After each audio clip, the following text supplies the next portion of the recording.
Assalamualaikum warahmatullahi wabarakatuh. Welcome back to Alfusa TV Studio. Oke, masih ketemu lagi di segmen Entry Ensiklopedia Santri. Oke, dalam video yang kemarin tuh ya, di entry yang kemarin kan kita ngebahas tentang tata cara pelaksanaan sholat, gerakan-gerakan sholat ya.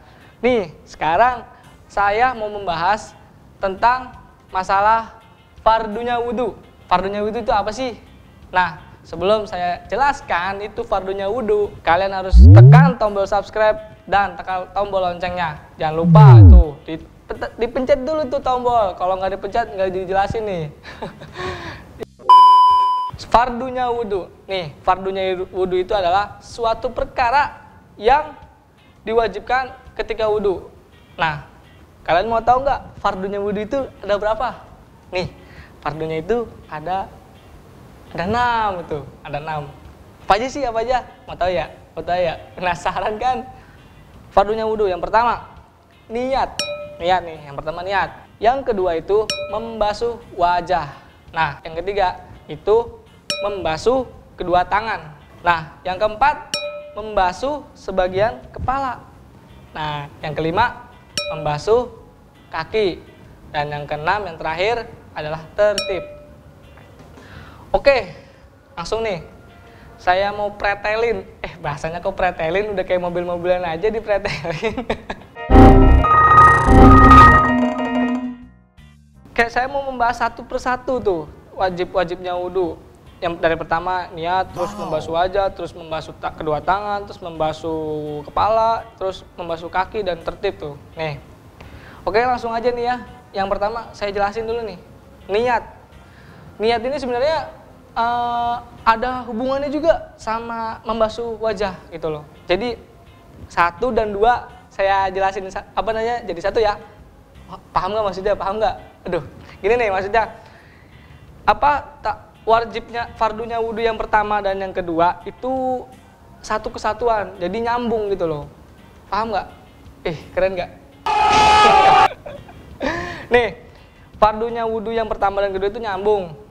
Nah, kenapa nyambung? Karena itu menjadi suatu kewajiban yang harus dilakukan. Nih, niat itu hakikatnya juga sesuatu yang dilakukan dalam hati gitu loh.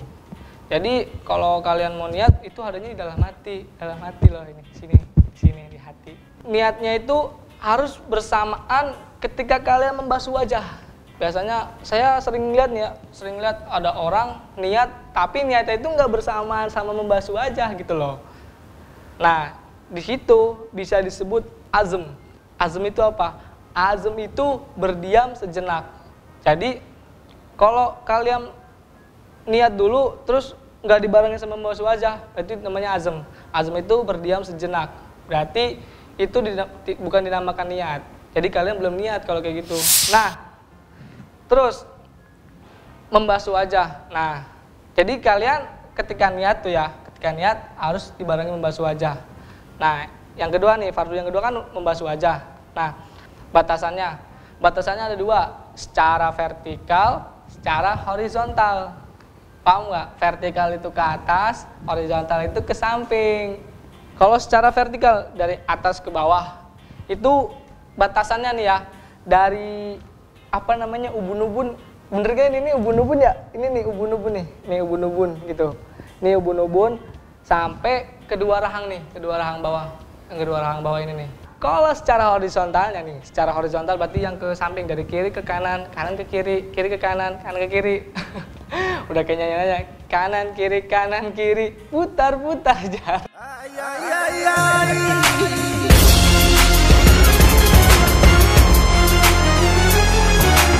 Aduh, udah. Nah, sekarang nih, kalau dari kiri ke kanan itu batasannya kedua telinga. Nah, jadi baiknya sih kalau kalian wudhu, mendingan dilebihin aja dah, lebihin sampai ke telinga, berarti gini. Oke, next. Dari ke fardu yang ketiga, membasuh kedua tangan. Nah, membasuh kedua tangannya juga itu ya ada batasannya. Nih, membasuh kedua tangan itu dari sini sampai ke siku. Nah, terus membasuhnya juga berawalnya dari mana? Dari sini ke siku. Nah, untuk menjaga-jaga ya, menjaga-jaga supaya sikunya kita itu kena air. Jadi kita kalau wudhu tuh dilebihin sampai ke kemana? Ke rumah aja kali ya, pulang sini. Jadi harus lebihin siku untuk mengantisipasi kalian agar sikunya itu terkena air semua.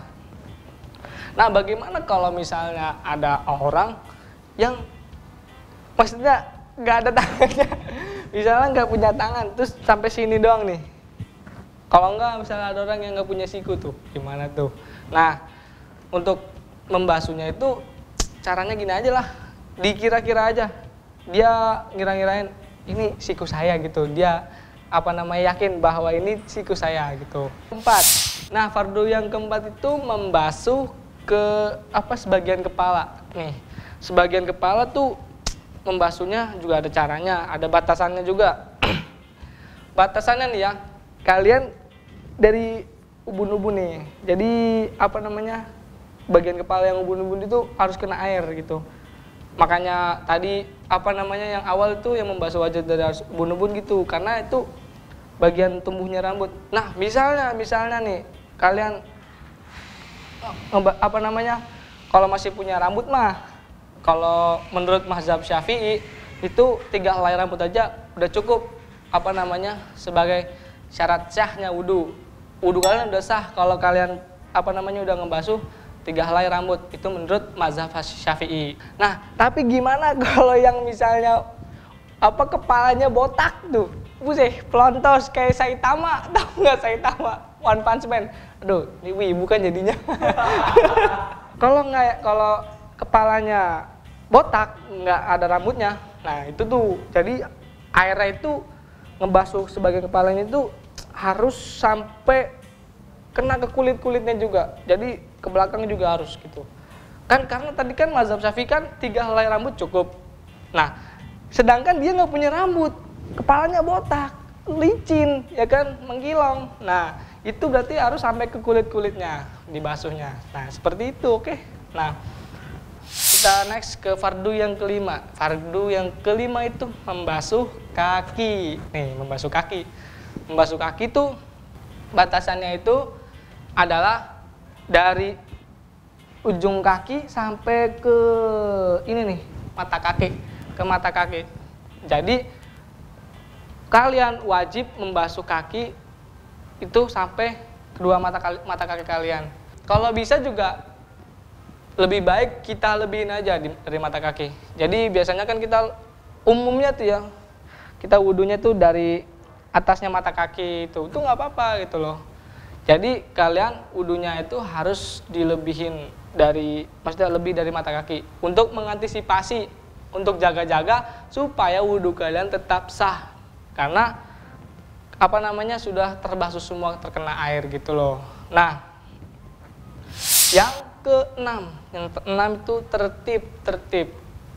Udah berapa kali saya bilang kalau yang namanya tertib itu harus secara berurutan. Kenapa harus secara berurutan? Karena ya masa iya kita wudhu dimulainya dari dari tangan dulu, ya kan? Tangannya dibasuh dulu, mukanya kagak, buset. Gitu, berarti tertib itu kalian harus secara berurutan. Dari pertama niat, terus membasuh wajah, terus membasuh kedua tangan, membasuh sebagian kepala, dan membasuh kaki. Tuh, kalian harus secara berurutan. Nah, ada tambahannya nih. Ketika kalian punya kuku nih, kuku panjang-panjang nih ya. Nah, kalau kalian punya kuku yang panjang, jadi di dalam kuku kalian tuh harus terkena air loh. Hati-hati loh, hati-hati. Tuh, kalau kagak kena air tuh bahaya juga itu. Bisa kagak sah wudhunya, beneran. Saya emang nggak bohong. Ngapain sih bohong sama pemirsa ya kan, yang senang melihat saya. Wow. Ya, bagian dalam kuku juga harus terkena air. Nah, kalau kalian kukunya udah bersih, kalian wudhu itu dengan tenang gitu loh. Makanya kalau punya kuku jangan panjang-panjang, pendek aja. Kalau kukunya panjang nih potong gitu. Jadi wudhu kalian tetap enak. Jadi wudhu juga tenang. Pasti bagian dalam kukunya kena gitu. Nah, kalau yang wajibnya kalian udah tahu, nih saya kasih tahu yang sunah-sunahnya. Sunahnya wudhu itu banyak bro, banyak. Cuman saya mau ngasih tahu yang biasa dipakai masyarakat umumnya lah intinya. Jadi nih biasanya masyarakat melakukan sunah-sunahnya. Tadi kan yang wajib udah dulu saya jelasin. Nah, nih yang biasa masyarakat lakukan ketika sunahnya wudhu itu. Nih, yang pertama membaca bismillah. Sunah yang kedua yaitu membasuh kedua tangan. Nih, tangannya dibasuh tuh. Jadi nanti dibasuhnya juga di sela-selanya, dibasuh gitu caranya. Nah, yang ketiga sunah yang ketiga adalah berkumur-kumur tuh, berkumur-kumur. Nah, berkumur-kumur itu juga ada sunahnya lagi kan, kumur-kumur sunah tuh. Nah, sunahnya lagi kalian melakukan tiga kali nih. Jadi kumur-kumur, basuh tangan, basuh kepala, basuh kaki, itu harus 3 kali. Itu sunah. Yang ketiga itu istinsya. Pasti kebelit-belit dulu. Istinsyak gitu loh, bukan istinja, istinsyak tuh. Istinsyak itu adalah menghirup air ke dalam hidung dan dikeluarkan kembali. Nah, biasanya nih ya, kalau saya lihat orang-orang masyarakat di luar tuh ya, kadang kalau wudhunya itu paling airnya tuh ya bukan dihirup, cuman ditempelin doang ke hidung, ditempelin, tahu nggak? Ditempelin. Jadi ini air ditaruh di tangan, tempelin doang gitu, bukan dihirup. Yang namanya istinsyak itu menghirup air ke dalam hidung. Jadi kumpulin dulu nih airnya nih, kumpulin nih airnya. Habis dikumpulin, dihirup. Nah, ntar baru dibuang. Tuh istinsyak. Tuh kalian kalau kalian melakukan istinsyak, insya Allah dah pasti kalau lagi pilek itu bisa sembuh. Beneran, serius nggak bohong. Cobain aja. Kalau nggak percaya, tanya aja sama Pak Lurah. Pak Lurah lagi dibawa-bawa, Pak Lurah mulu ya dibawa-bawa. Nah, yang sunah yang selanjutnya itu yang kelima, membasuh kedua telinga. Nah, membasuh kedua telinga juga caranya begini nih, gimana ya? Begini nih. Ini air nih, ini air kan ngocor, ngocor. Nah, ini tangan kita. Nah, begini. Jadi masukin dulu ke dalam, baru diputer keluar. Masukin dulu ke dalam ya kan, terus diputer keluar. Kayak gitu caranya. Terus yang selanjutnya, kalian sunah membaca doa setelah wudhu. Kalian mau tahu nggak bacaan doanya apaan? Nih, saya kasih tahu nih bacaannya. Bismillahirrahmanirrahim. Asyhadu alla ilaha illallah wahdahu la syarikalah wa asyhadu anna Muhammadan abduhu wa rasuluh. Allahumma ja'alni minat tawabina wa ja'alni minal mutatahhirina wa ja'alni min ibadikas sholihin. Tuh, kalian membaca doa itu tuh setelah wudhu. Nah, itu sunahan-sunahan dalam wudhu yang umumnya dilakukan masyarakat sekitar. Baiklah, saya cukupkan sampai sini aja entry-nya. Mungkin nanti akan ada di episode selanjutnya entry. Oke. Terima kasih yang telah menonton video saya, yang telah setia menemani saya. Buset, udah kayak pasangan aja setia ya kan. Wah, mantap. Oke, terima kasih untuk kalian yang telah menonton saya. Kurangnya saya mohon maaf karena saya juga masih belajar di pondok. Saya juga masih mengembangkan ilmu saya, masih belajar. Nah, jangan lupa ya, subscribe. Sama ditekan tombol loncengnya. Sama dikasih jempol. Like dong, jangan lupa. Oke. Wassalamualaikum warahmatullahi wabarakatuh.